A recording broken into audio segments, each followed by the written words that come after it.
हो का?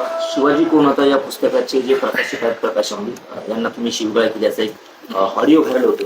काय नेमकं ऑडिओ तो व्हायरल झाला, काही तोडून मोडून त्याने त्याच्यामध्ये शब्द काही कट केले, काही ठेवले.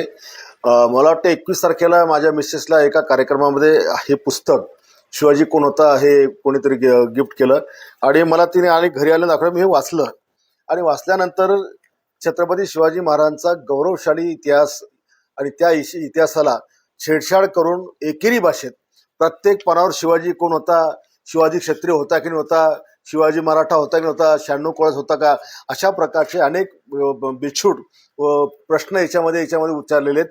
आणि त्याच्यामुळे मी त्याला फोन केला आणि फोन करताना मी त्यांना सुरुवातीला माझे स्टार्टिंग वाचा, माझ्याकडे पण त्याची रेकॉर्डिंग. मी त्याला म्हणलं, प्रकाश भाऊ हे पुस्तक तुम्ही लिहिलंय का?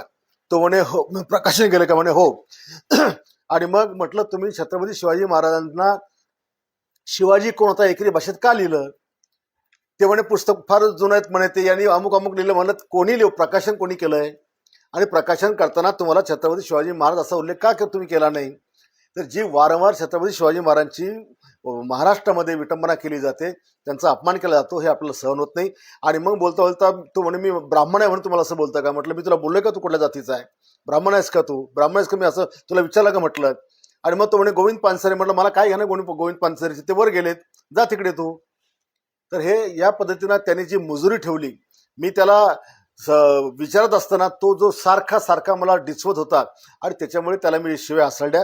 त्याला मी जीभ हासडायची जी काही भाषा वापरली, 100% अशा माणसाची जीभ हासडलीच पाहिजे.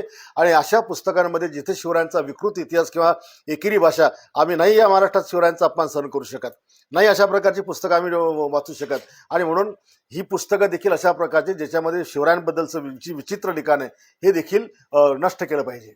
अशाच नवनवीन अपडेट्ससाठी डिजिटल कोल्हापूर चॅनेलला सबस्क्राईब करायला विसरू नका.